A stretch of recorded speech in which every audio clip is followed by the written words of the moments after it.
We're fearlessly talking about the biggest stories that matter to you the most. Breaking news, John Calipari is finalizing a 5-year deal to become the Arkansas Razorbacks' next head coach, covering college sports like no one else. The biggest guests in sports. We now welcome in Hall of Famer Jim Calhoun. Such a pride I had, I came to connect. The legend, Tim Tebow, joins us. We'll run it back. I like it. The legend, Herschel Walker.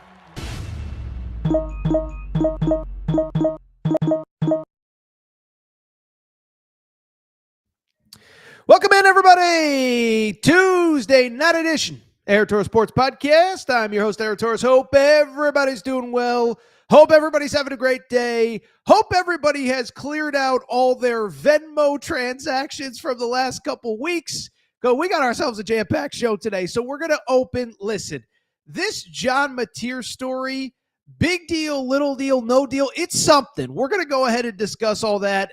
Only in college football could you have a situation quite like this. We're going to break it down from all angles. What does it mean? What does it not mean? What does it mean for Oklahoma? All that good stuff. From there, we'll get to some other news and notes from college football. You know, Alabama officially has its starting quarterback in Ty Simpson. I saw something. You talk about the ultimate disrespect for Kentucky football. We're going to discuss what happened on Monday. And then we'll wrap. Couple new twists in the Shedeur Sanders saga. Say that 10 times fast. Shedeur, we talked about his performance on Sunday night, but it's clear. Listen, it's something. I don't know if it's everything, but it is something. What does it mean for the Cleveland Browns going forward? What does it not mean? We got a lot of football to talk about. I am so excited. Let's get going. Before we get started, a couple quick reminders. I think the important ones. Make sure that you are subscribed to the Aaron Torres Pod YouTube channel.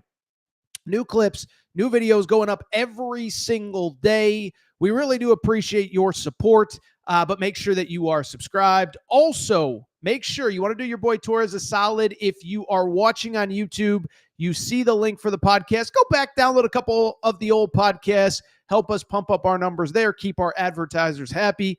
Speaking of which, we got some big advertising announcements in the coming weeks, coming days. Cannot wait to share it all with you. With that said, it's a busy Tuesday night in sports. There is no more time to waste, so let's get to the topic of the day.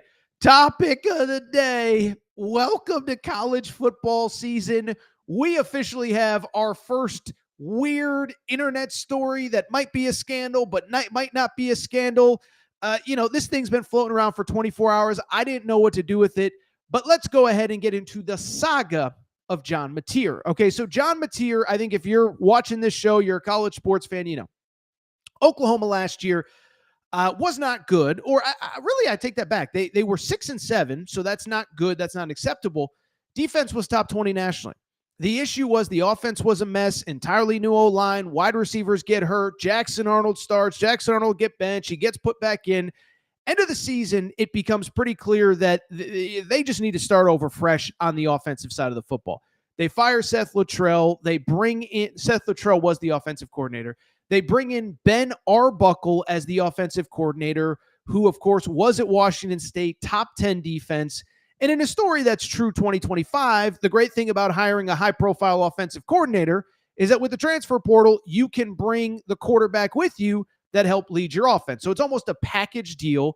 That's exactly what happened, because days after Ben Arbuckle agreed to be the new offensive coordinator at Oklahoma, his quarterback from Washington State, John Mateer, followed him to Oklahoma. John Mateer, one of the most prolific quarterbacks in all of college football last year, and he and Ben Arbuckle are the guys that are basically tasked with being the new faces and the new whatever to get Oklahoma's offense back on track, okay? So John Mateer, high-profile quarterback transfer. Listen, some people have him as like a Heisman finalist. A couple people have picked him to basically lead Oklahoma to the top of the SEC, whatever. The bottom line is, though, it's been a quiet fall camp in a good way out of Oklahoma, at least until Monday night. And I saw this story pop, and I didn't really know what to do with it, right? So Monday night, I start seeing all these little tweets about John Mateer and Venmo and John Mateer and what does it mean in Venmo? What does it mean? This and that. Well, I bring it up because as I looked into it, what became clear was this. We had a a story that could only happen in college football because someone on Twitter leaked something from John Mateer's Venmo account. As a matter of fact, producer Matt, you might as well just pop it up right now. So the first thing that kind of popped up over the course of Monday night, you can see on the screen not messages, but two payments from John Mateer's Venmo that are quote unquote tied to sports gambling from November 20th, 2022. Sports gambling, USC, UCLA. All right. So a couple things on that. First of all, listen, just because he put sports gambling in the memo on Venmo does not mean that that was actually what he did. And beyond that, when I saw it, like it didn't like register that this could be a thing. But as time went on, a couple things stood out. First of all, and let me just say this before we even get into John Mateer specifically, because I have to explain this every single time somebody is busted, or somebody is even accused. I don't want to say busted, but accused in the sports gambling space. It is a big deal. It does matter, and let me explain why. Anytime that you are in theory betting on a sport that you're participating in, John Mateer was a true freshman at Washington State, not playing in the fall of 2022. And I'm not saying that he was betting. I'm just giving you the context, okay? So fall of 2022, John Mateer is at Washington State. There is a Venmo screenshot of his Venmo account that basically says that he paid somebody a couple bucks for sports gambling. In theory, that shouldn't be a big deal.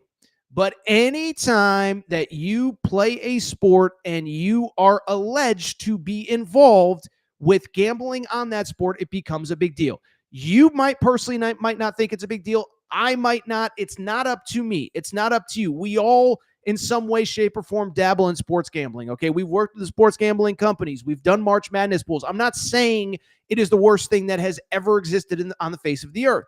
But whenever you are actively participating, and to be clear, I'm not saying John Mateer was, but whenever you're actively participating, it is something that is going to raise red flags because the sports gambling industry is so big. And the one thing that the sports gambling companies don't ever want is the belief or thought that any game could be hypothetically compromised, right? I'm not saying John Mateer did anything wrong. I'm not saying he even sports gambled. What I am saying is if there's even the impression that that happened, they have to look into it.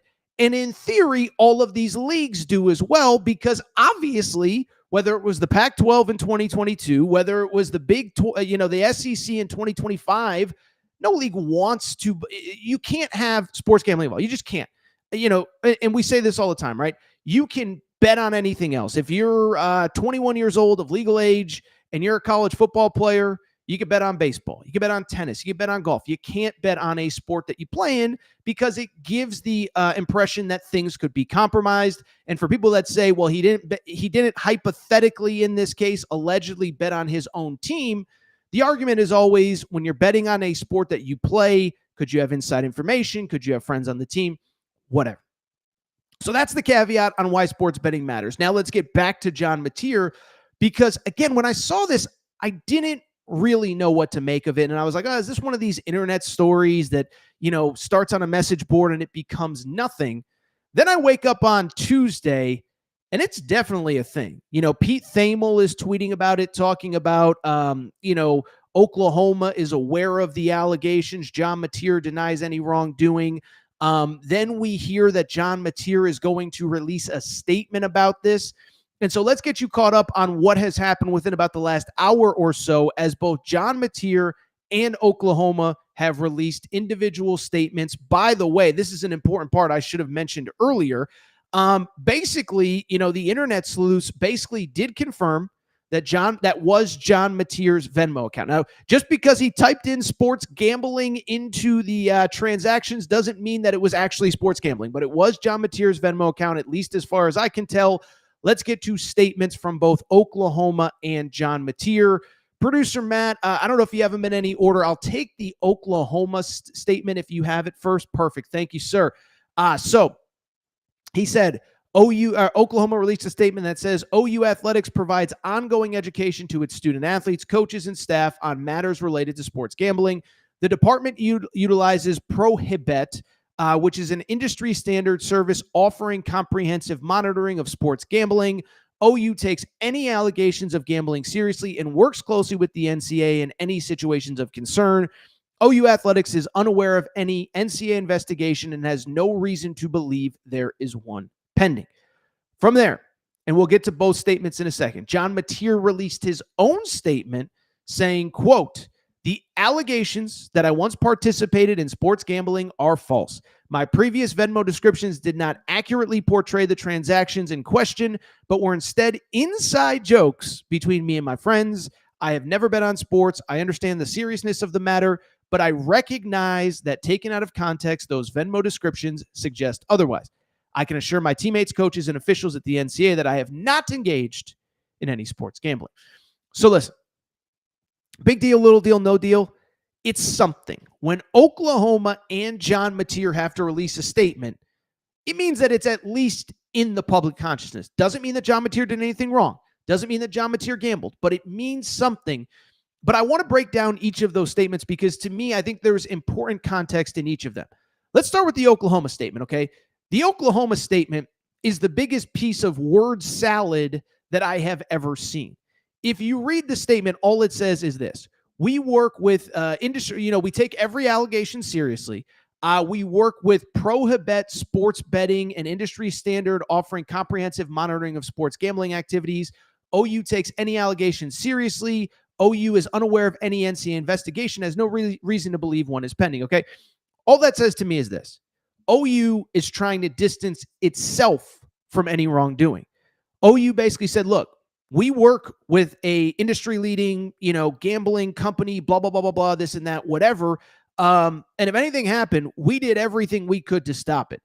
I also think it's worth noting, just because Oklahoma is working with any company now, or even if they were working with them in 2022, that has little to do with what John Mateer may or may not have been doing in 2022 in Pullman, Washington, okay?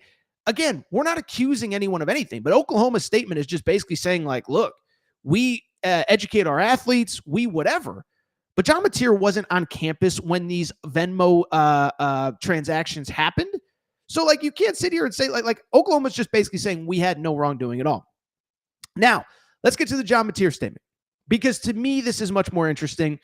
And I will say this: if you want to see someone get dragged on Twitter, go to my Twitter at Aaron_Torres, because there are a lot of people that are unhappy with what I said. But let's get to the John Mateer statement, because this is, to me, the most important part, okay? So let's keep in mind. Matt, pop up actually first the Venmo transactions. So it says, so we have two transactions. One says sports gambling. One says sports gambling UCLA versus USC, November 20th, 2022. Okay. So now let's go back to the Mateer statement. Mateer said, quote, my previous Venmo descriptions did not accurately portray the transactions in question, but were instead inside jokes between me and my friends. Okay, let me say this. I understand that Venmo transactions aren't always exactly what, people don't always put in what they actually did, right? Whatever, I don't know. You go to a liquor store, you're under 18, you say food, you know what I mean? Like, I understand, because I will tell you, I'm getting skewered on Twitter right now, basically for the insinuation that I made. But what I will say is this: it feels very weird to me that it would be an inside joke, not only sports gambling, but beyond that. How about this? Sports gambling on UCLA versus USC. A payment is made under that transaction 1 day after those two teams played. All you got to do, just Google it, baby. USC and UCLA played on November 19th, 2022. John Mateer has a Venmo transaction November 20th, 2022 for UCLA versus USC sports gambling. And so the notion that this is some sort of weird inside joke, okay, maybe it is. Maybe they did something that they don't want in their Venmo transactions. By the way, if you're driving around with a kid in the car right now, just be aware. I'm going to go a little bit off script here. So I'm going to give you 3 seconds. If you don't want kids to hear what I'm about to say, not to say it, okay? 1, 2, 3. There are plenty of there are plenty of things that John Mateer might not have wanted on his Venmo transactions that he would put sports gambling instead. Maybe his friend bought beer from him and he's 18 years old and he can't say, hey, this is for those beers you bought. This is where it gets a little bit sketchy for the if there's kids in the car. Maybe they went to the strip club. Somebody slipped them $100 and said, go have fun. I don't know. Okay. I don't know what John Mateer was doing November 20th, 2022. At the same time, what I will say is it feels weirdly specific to just make up UCLA versus USC sports gambling one day after the game was played. And to take it a step further, here's the part that cracks me up. Because like I said, I'm getting killed on Twitter because people are like, wow, you have no friends. Wow, I make up stuff on Venmo all the time. Okay, well, here's my thing. Let's say John Mateer really was paying somebody for some sort of something that wasn't sports gambling, right? Let's say it was the strip club. Let's say it was beer. Let's say it was whatever, okay? If the argument is he wouldn't be dumb enough to actually put in the Venmo transactions what the money was for, then wouldn't the argument also be that he wasn't dumb enough to put sports gambling when everyone knows that college football players cannot bet on sports betting? And so to me, what do I think the most realistic possibility is in this situation? Oh, I don't know. He was a 22-year-old redshirt freshman at Washington State playing in the Pac-12, having no belief ever that 3 years from now he'll be in the SEC and someone will be interested in his Venmo transactions. Like, I'm sorry if that makes me a square, that I think the most likely thing is that he bets some denomination of money on college football and now he's trying to cover up for it. I'm sorry if that makes me a square. I'm sorry if it makes me a loser. But USC versus UCLA, a day after they played, feels weirdly specific if you're trying to cover something up. And then if you're trying to cover something up, don't you come up with something a little bit better than something that you know is against the rules? Because again, if you're smart enough to cover up what you're doing, then you're probably smart enough to know that sports gambling is against the rules. And so I could go on and on. But to me, this is the most likely situation. Now, I think the big question is, does anything actually happen from here? And this is, I think, a totally fair argument. Listen, I do think it's fair to say that it's going to be hard to prove that he actually did anything wrong. You listen, this could have been as simple as him and his buddies are on the couch watching the USC UCLA game. Hey, Johnny, well, his name's John, I guess, but hey, UCLA is going to win. I'll bet you $20. Okay, cool. I'll bet you. And then boom, next thing you know, he loses a bet and has to pay. So like if it's just a straight, word of mouth bet, whatever, then yeah, there's probably no way the NCAA can prove it. And to the Oklahoma statement, there's probably no way they can even investigate that, right? But what I will say, if they take it seriously, I think there's going to be some sort of follow-up here. Now, to be clear, maybe it was a totally bogus line items on his Venmo. Maybe he really did, maybe his buddy did go get him beer and he didn't want to put beer in the Venmo transactions when he's an 18-year-old freshman, okay? But what I will also say is, as somebody who knows people in law enforcement and knows people in technology, it's going to be pretty easy to just track some stuff and figure out if there was any real sports gambling involved, right? It'll be pretty easy to track who he sent that Venmo transaction to. It'll be pretty easy from there to see if that person has any sort of DraftKings or FanDuel or whatever account. And then it'll probably be pretty easy to track if they were betting on games the night before or whatever. And so again, one, I obviously understand that there is the possibility that nothing happened. There's the possibility that this was a total, bogus line item because he doesn't want people to know that he's buying beer, that he was at the strip club, or that he was doing whatever, that, he bought flowers for a girl that's not his girlfriend. I understand that that's all a possibility. But I'm sorry, if it just said sports gambling, okay, but it says sports gambling USC versus UCLA a day after the game was played, I think he probably gambled on the game. Now, is it the end of the world? Probably not. Can the NCAA prove it? Probably not. Is he going to miss time? I don't think so. By the way, producer Matt has proposed a one-game suspension for the SEC opener against Auburn last weekend of September. We'll take it to Greg Sankey. I don't know if that's going to happen. By the way, people don't know, producer Matt is an Auburn fan. But listen, it's a story. It's something. And I don't think this is the last. Like, again, if you looked at my Twitter mentions, you'd say, oh, this is a nothing story. Nothing's ever going to happen from here. I just don't know that I believe it. So we'll monitor this. Like I said, I'm not going to sit here and say that it's the end of the world. The season is over. He's suspended for the rest of his career. But, like, if this goes up the totem pole, if this goes up the flagpole, and they found out that he's gambling, I mean, he could be looking into suspension. So we'll see what happens. Don't want to put the cart before the horse. But I'm not going to pretend like this is a nothing story because it could potentially be something no matter what my Twitter mentions say. All right, so what we're going to do, we're going to take a quick break. We're going to come back when we do some other camp news and notes. Alabama has a starting quarterback. Kentucky with the ultimate college football disrespect. Quick break.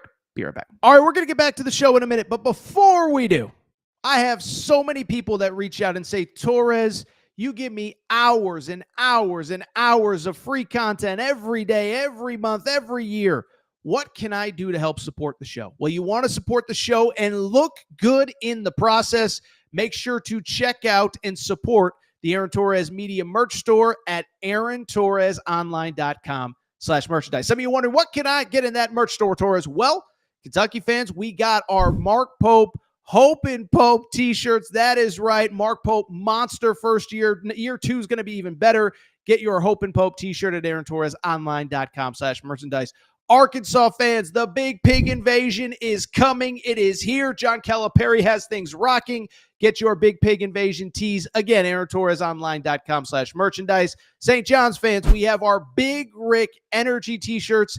And if you're just a college basketball fan in general, guess what? Your March is for Day Drinking shirt. That is the shirt that you need year-round, but especially for the next NCAA tournament. You can order yours now. By the way, football fans, we got you covered too. Auburn fans, we already know the freeze warning has hit the plains. Make sure to get your freeze warning t-shirts. Also, Nebraska fans, new era, new rules, the t-shirt that you need before the start of this coming season. And oh, by the way, if you're a Colorado fan, if you're just a Coach Prime fan, we have our Dion shirts and hats, more of them than we know what to do with. So to check out the full line of Aaron Torres Media merch and also support the show, good news is we're going to have even more for the fall. Check out the Aaron Torres Media merch store at aarontorresonline.com/merchandise. And for more information, you can always reach out at Aaron Torres Podcast Questions at gmail.com. All right, everybody, I'm back. Good to be back. So tell you what, want to get to a few kind of news and notes just from across college football. Still a pretty quiet couple days. Not a lot of national storylines as we get into week 0 and then into week 1. By the way, chat is quiet today. Drop your questions, drop your comments in the chat. We will get to them in a minute. But I want to start with just a couple news and notes over the last couple days. The first one, this one feels like a pretty quick thing only because was kind of expected, right? So Alabama has been in a quarterback battle basically since the season ended, since Jalen Milroe declared for the draft last year. Remember, he technically was eligible to come back, but he goes pro, drafted by the Seahawks, whatever. We'll actually talk about Jalen Milroe in a second when it comes to rookie quarterbacks and this past weekend. But with that said, since Jalen Milroe left, it's basically been a 3-quarterback race. Ty Simpson, who has been at Alabama dating back to the Nick Saban era. From there, also Austin Mack, who followed Kalen DeBoer to Alabama from Washington. And Keelan Russell, who, of course, is the 5-star, was, some services believe, the number 1 quarterback in America last year. The talking point all offseason has been, if the season started today, Ty Simpson would be our guy. Well, on Monday, we got official clarification. Here is Ryan Grubb, Alabama's new offensive coordinator, talking about the quarterback battle. Simpson's our starter. How's that? Pretty good? Okay, let her ride. What do we got? Why is Ty Simpson your starter? There we go. Good follow-up. Ty did a really nice job of, taking care of the football. I think, number one, I think Ty is an incredible playmaker on the move. And I think from there, guys like that, you worry, are they going to be able to train themselves to be able to take care of the football? And I just, even the room in general, Ty led that charge. But Ty didn't throw any picks last week. He's thrown one all camp. We've thrown 4 total this camp. And this spring, I think at this time we had thrown 15. So I think in general the guys are understanding the concepts and control the offense a lot better as a room, and Ty was the best at that. And so his ability to command and create out of the pocket I thought was the best, make great decisions, and he's just much cleaner on some of the things that you expect an older quarterback to be able to do. So there you go. There is Ryan Grubb, Alabama offensive coordinator, talking about Ty Simpson being named the starter at Alabama. By the way, great point, producer Matt. If you are a Bama fan finding this video, make sure to check us out on Twitter, Torres on Bama, for all your late-breaking Bama news. Torres on Bama for all your late-breaking Bama news.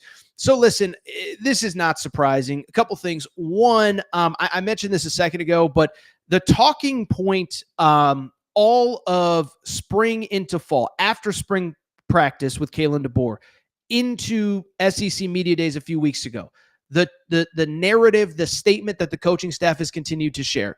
If the season started today, Ty Simpson would be their guy. And it was funny because, I think especially around SEC Media Day, there was some talk of well, why didn't they bring Ty Simpson to Media Day? Is he really the starter? Are they trying to hide something? Is Keelan Russell going to start? But I think this is the move that everybody expected. And frankly, I think it's the move that in the short term gives Alabama the best chance to have a high level of success. Listen, Keelan Russell is going to be the guy. But at the same time, listen, this Alabama team, I actually think is built to win and win big this year. And in a lot of ways, this quarterback battle actually reminds me a little bit of the quarterback battle from a few seasons ago. If you remember, the year after Tua left, Mac Jones was the quarterback that had been in the program for a while. The upside isn't quite what all the young guys are. And they have this freshman quarterback named Bryce Young. And I think that summer, most people were like, oh, Bryce Young, got to give it to Bryce Young, got to do this, got to do that. And I always felt like that seems weird to me to throw a true freshman into the fire when all of the other pieces are there. And I think, frankly, history is kind of repeating itself here at Alabama. One exception being, with due respect, Jalen Milroe wasn't Tua Tagovailoa, okay? But to me, this makes the most sense, is that as Ryan Grubb said, one, Ty Simpson just being a veteran, taking care of the football. I thought that was actually just an interesting note. 1 interception all of fall camp. What that says is he's a veteran. As Ryan Grubb said, he's understanding the concepts and what's being asked of him. And I think as importantly, he's not trying to do too much. He's not trying to be a hero. He's not trying to make too many plays. I'll say this, but listen, I feel like we're always bashing Jalen Milroe, but wasn't that the argument last year? Was trying to do too much, trying to force things when they weren't there. Sometimes he had to. It's not all his fault. I'm not trying to blame him. But at the same time, I think Ty Simpson is smartly saying, I have so much talent around me. I just can't give away this job. I don't have to be a star. I just can't do anything dumb that's going to cost me the job. And so now that he's officially the starter, I got to be real. I'm pretty excited about this Bama team heading into the 2025 season. Bottom line is the talent is there across the board. It just is. Indisputably. You go back to the last couple years, okay? One, obviously, as talented as any roster in college football, that goes without saying. But at the same time, I think there's a couple things. One, I do think last year was an adjustment for everybody. Nick Saban retires seemingly out of nowhere. If you knew it was coming, credit to you, because I certainly didn't, okay? But Nick Saban retires. It's after the semester starts. And I do think there were a lot of guys in that program. And I've talked to a ton of people. I'll give you a quick side story. We interviewed Phil Steele earlier today. We're going to run that interview later in the week. And Phil Steele even said the same thing. He said, you talk to people around that program, and probably everybody that was in that program the day after Nick Saban retired, or even a month later when the transfer portal closed, they might not have been all in on Kalen DeBoer as the head coach. Basically, the insinuation being they were at Bama. They didn't want to leave Bama. They didn't want to transfer. Maybe they only had one season left. And so they kind of stuck it out. But were they fully bought in on Kalen DeBoer, who he was and what he wanted to do? Well, I mentioned this the other show, but if you're still at Bama and you were there when Nick Saban was still the head coach, you have had 4 different transfer portal cycles to leave. And if you're not fully bought into this program at this point, that's kind of on you, isn't it? It's kind of on you that 18 months after Nick Saban retired, 4 transfer portal cycles, that you're not fully bought in. So I think the program, everybody in that building is bought into this new regime. And then I think, as importantly, like I said a second ago, Ty Simpson doesn't have to be a hero, because you look at, he's running behind one of the best O-lines in college football. Caden Proctor, probably going to be a top 10 pick in this next NFL draft. Parker Brailsford, really talented O-lineman. You go on and on down the list, as good of an O-line as there is in college football. Jam Miller's back at running back. Ryan Williams is clearly as good of a receiver, not named Jeremiah Smith, as there is in college football.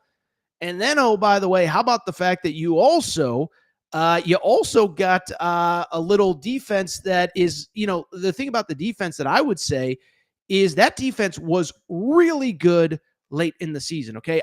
I think because Alabama had an uncharacteristic 4-loss season, I don't think people realize how good the defense was the back half of the year. Now, they struggled early, to be clear. What was it? 34 points against Georgia, gave up a ton in the second half. Then they go to Vanderbilt, ended up losing that game. After that game, the defense was largely lights out. And you look at even the losses that Alabama incurred, they gave up 13 points to Michigan in that bowl game.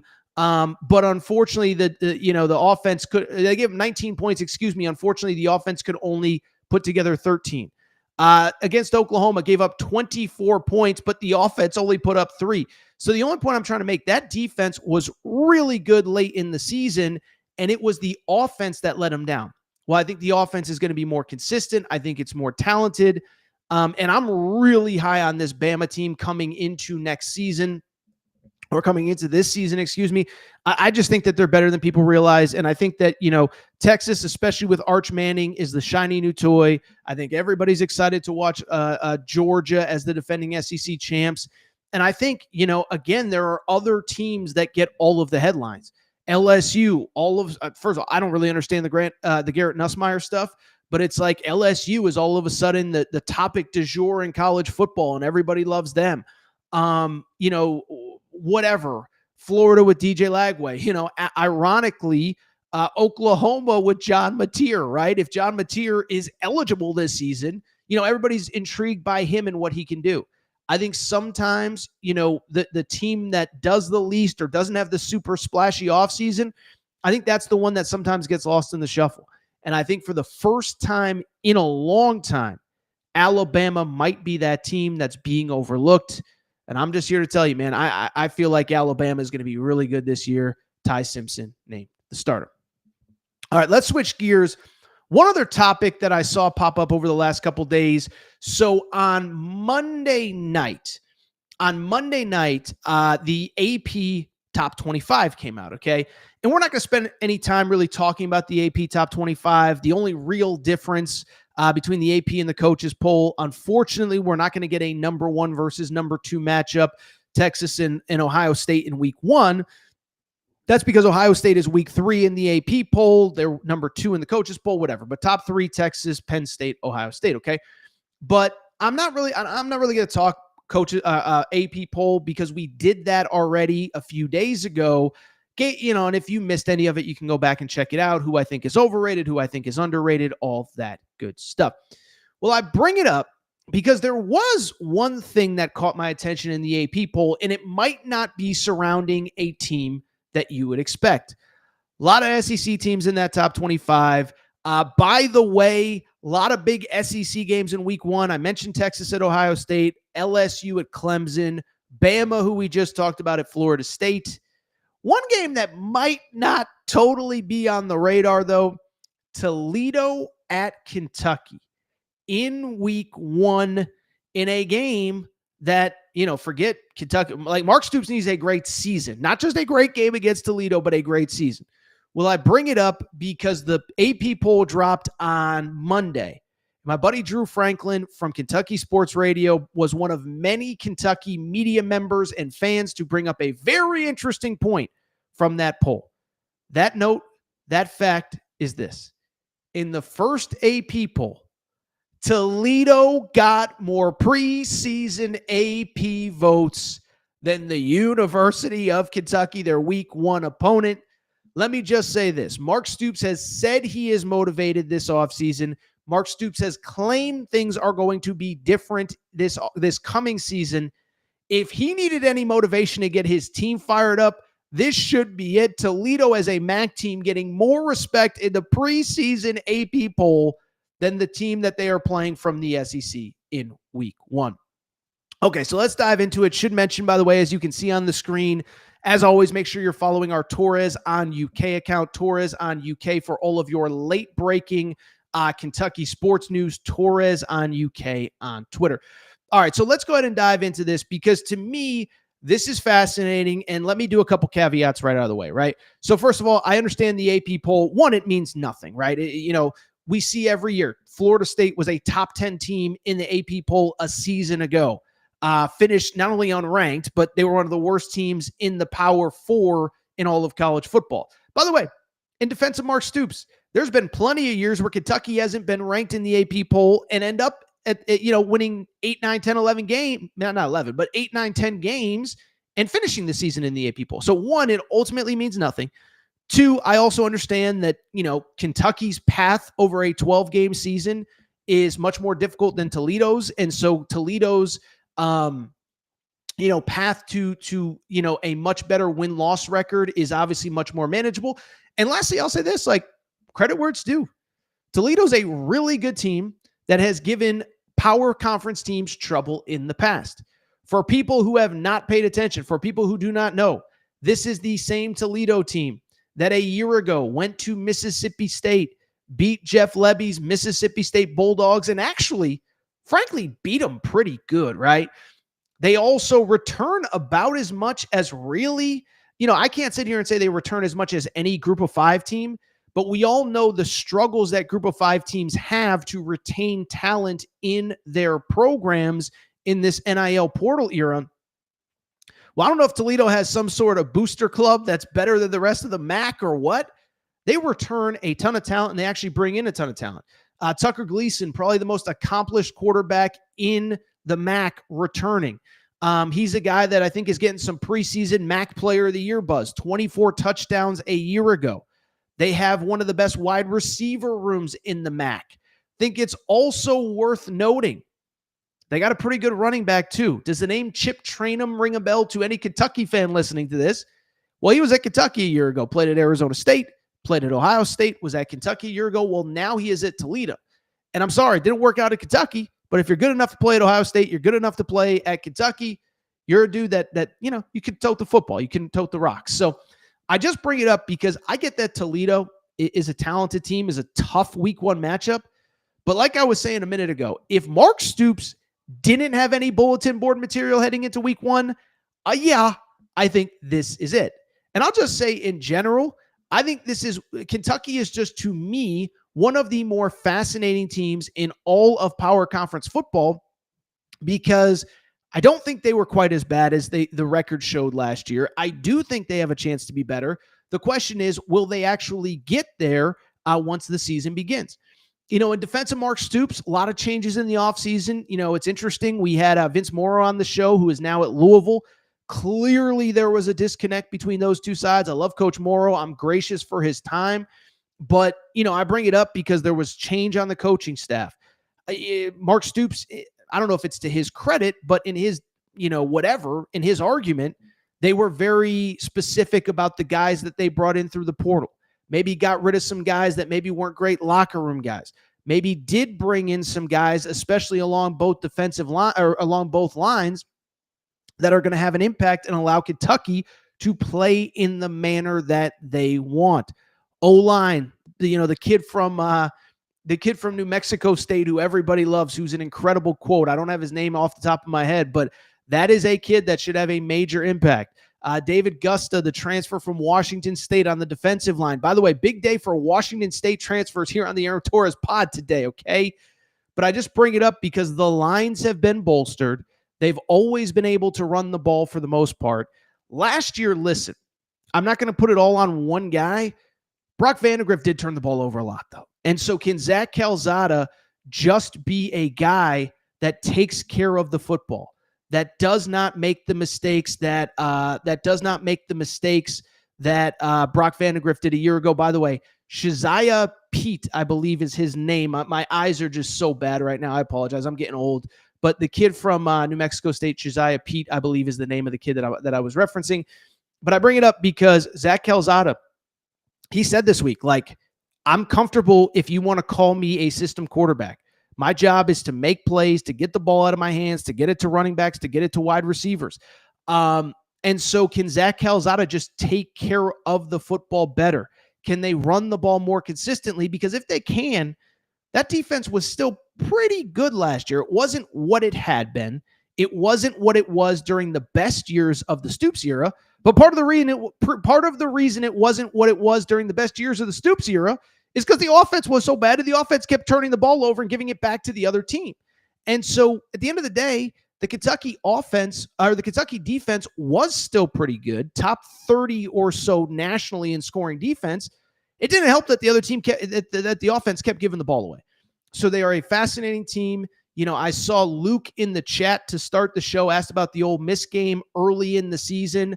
I will say this. I do think, to Luke's point, that is as important of a game for a tone setter as you can have if you're Kentucky. Because, listen, I think if you're Mark Stoops, you got to get back to a bowl game. You got to get back to respectability. Well, Ole Miss coming in week 2. Austin Simmons, I know he got the start, or he played a series or two against Georgia last year, but that's obviously going to be his first SEC road start. So can you get Kroger Field rocking? Can you have it ready to go? And can you, get that game against Ole Miss, a team, by the way, that you beat? You take care of Ole Miss. I think to Luke's point earlier in the show, you take care of Ole Miss. The schedule certainly doesn't get any easier, but all of a sudden you take care of Ole Miss, you can see that pathway to 6 wins. So I do think there's something to be said about that being one of the most important games on the schedule. You beat Ole Miss, you probably start 3-0 before you get into the heart of SEC play. It gets much tougher from there. I think there's 6 wins on the schedule. But like I said, part of it is you have to use this as motivation. The voters have said that coming into the season, they believe Toledo is better than you. Go ahead and prove them wrong. Mark Stoops says that he is motivated. It is now time for him to prove it, and it is time for his team to do the same. All right, this is what we're going to do. We are going to take a quick break. We're going to come back. When we do, we'll get to a couple of your questions and comments. Drop your questions and comments in the chat.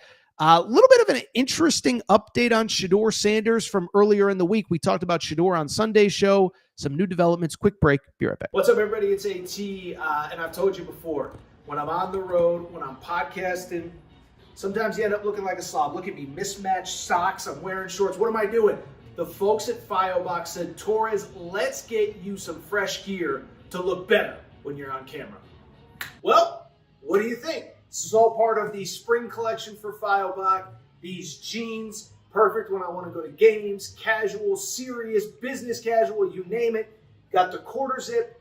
And oh, by the way, we got this perfect zip. This is the perfect spring, summer zip that you can wear when you're out with friends. Maybe it gets a little chilly. Maybe it's a little chilly in the morning. Perfect for all occasions.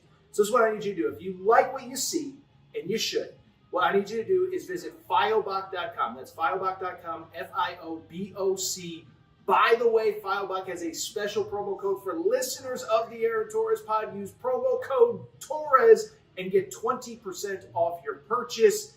Thank you again to FioBox. By the way, make sure that you're following them on social media at FioBox, FIOBOC. Thank you, FioBox. All right, everybody. I'm back. Good to be back. Final segment of the show. So good to be back. Go ahead, drop your comments into the chat. We will get to them in a minute. Before we do, though, you know what we got to get to. We got to get to our friends. We got to get to our partners. We got to get to Collie Puffs and ColliePuffs.com. Okay, so I've told you all about Collie Puffs, but it's that time of year, end of summer. You know, you're getting a couple more weeks at the beach or the pool or the lake. Then it's back to the couch. Well, you need to look good at the pool. You need to look good at the lake. And what you need really is a snack that is both healthy but delicious. You need Collie Puffs. Family-owned company, not far from where I live.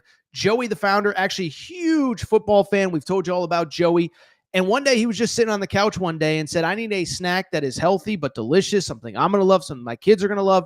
He came up with Collie Puffs. These are the healthy alternative to the crap in your grocery aisle. No Doritos, no Fritos. Get Collie Puffs instead. Baked, not fried. Avocado oil, no grease. Healthy ingredients. The best part is, though, that they taste delicious. For more information, this is what I need you to do. I need you to visit ColliePuffs.com. That's CAULIPUFFS.com, ColliePuffs.com.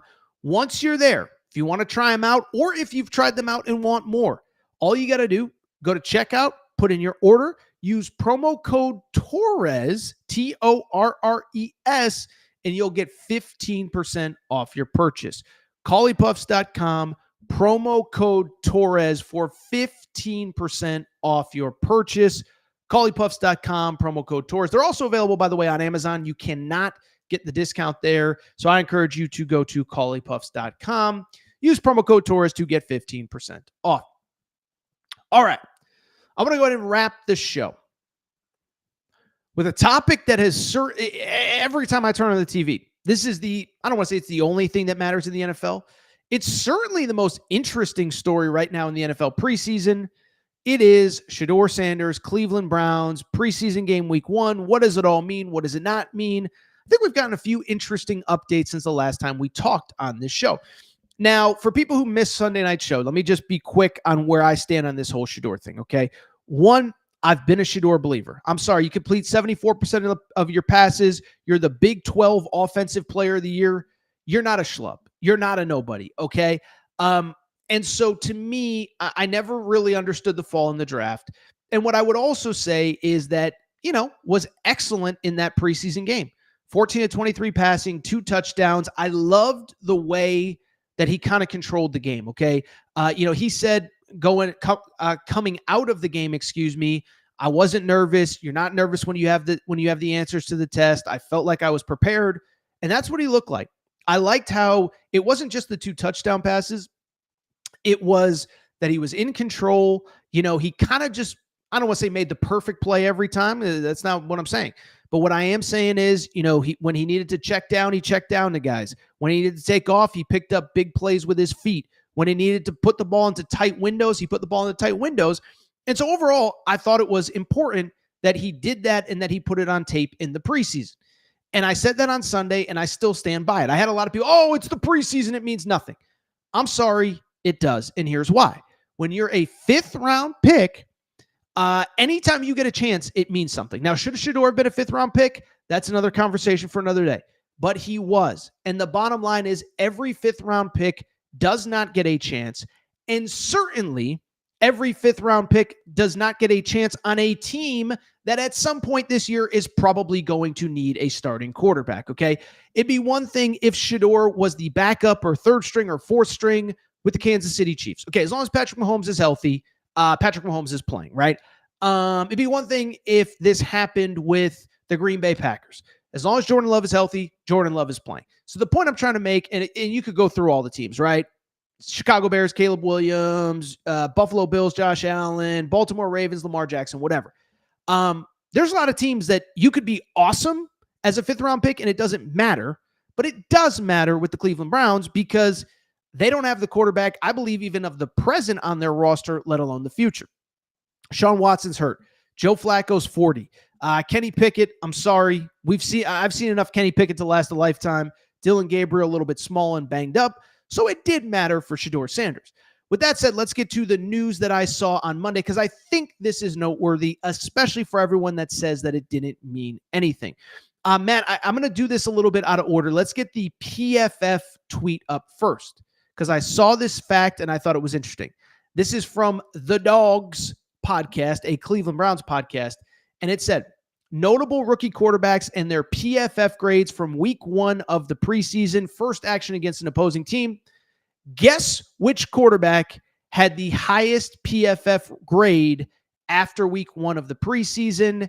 It was Shedeur Sanders. And after Jackson Dart, it was Shedeur Sanders and Jackson Dart by a pretty significant, margin. Okay. So a couple things. You could say that means nothing. Okay. One, I would just vehemently disagree with you because to the point of the tweet, this is against another team, another competition. And the thing with Shedeur, Matt, you could drop that tweet. I appreciate it. The thing with Shedeur, he got real playing time. Okay. He played almost 3 full quarters. And so it'd be one thing if he played a series, threw a touchdown, came out, and then it's like, whatever. The sample size is minimal. Now, the sample size is still small, but it's not as small as you would think it is when you play 3 quarters. I think the other thing that's worth noting, a lot of those guys on that list that did not play well had a significant amount of playing time as well. Jackson Dart played basically the entire first half of his preseason debut. Okay. So it's not like Jackson Dart played 1 series and wasn't as good as Shedeur over 3 or 4. No. Jackson Dart played basically the entire first half, was not very good. Jalen Milroe played the entire second half with the Seattle Seahawks. Respectful to Jalen Milroe, similar time frame. He was playing with backups just like Shedeur was playing with backups. He was playing against backups just like Shedeur was playing with backups. It matters. It matters what Shedeur did relative to his contemporaries. Cam Ward's probably the one exception because Cam Ward only played a series or 2. By the way, Tyler Shuck, never understood the Tyler Shuck decision to draft him where you did. I'm sorry. 25, 26-year-old rookie quarterback who played 7 years of college football, had 1 half-decent season in his final year. I'm sorry. Never really made sense to me.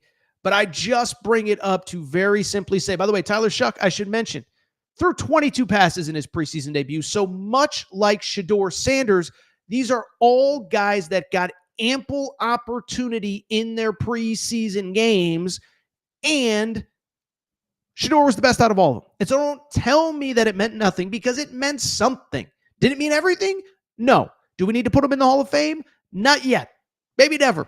But you can't tell me that it meant absolutely nothing, okay?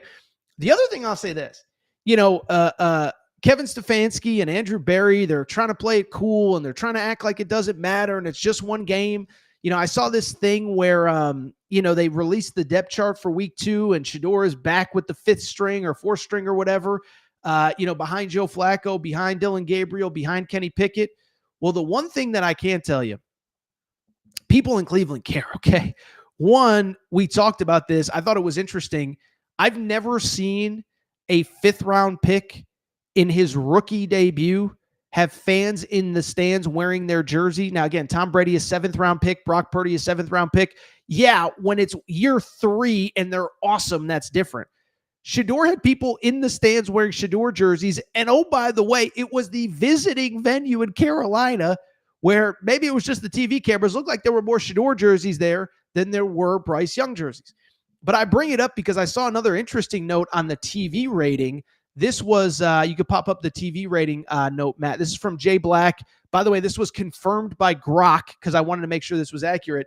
But it said that Shedeur's TV debut with the Browns, 2.237 million viewers on NFL Network. The game, a 0.61 rating, making it the highest ranked program across both cable and broadcast television that night. I'll add this. I saw some. I'd have to pull it off the top of my head, but I think my little issue with the mic. Matt, are we having an issue with the mic? Yeah. Give me 1 second. We'll edit this all out after. Testing. Bad audio. All right. We're going to have to just pretty much wrap the show. Give me 1 second, people. If you're watching. Oh, what about now? Same? Okay.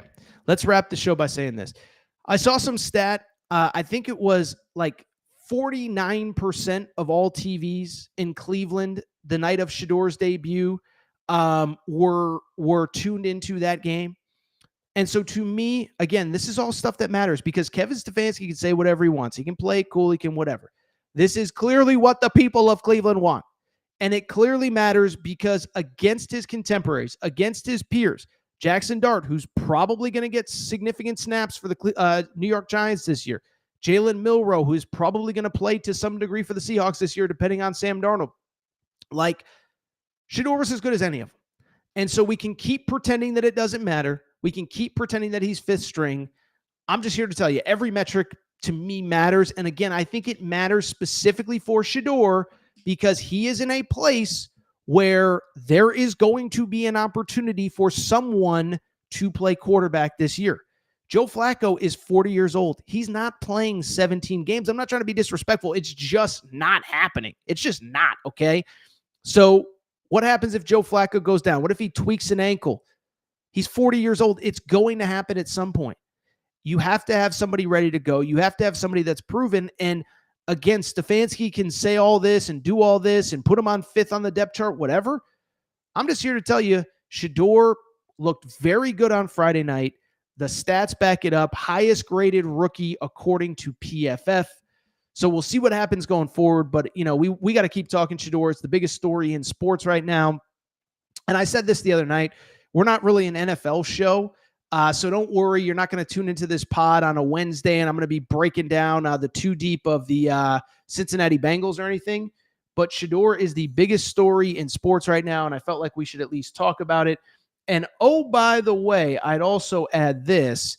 If you are a Colorado fan, maybe you're a Shedeur fan who kind of found him at Colorado, we have a Torres-specific Colorado page, Torres on CU, for all your late-breaking Colorado news. Torres on CU for all your late-breaking Colorado news. All right. I think that's it. Let's see here. We do have C. Blanco says, dude doesn't know how Venmo descriptions work. So let's go ahead and put a bow on this show by me saying, of course I understand how Venmo descriptions work.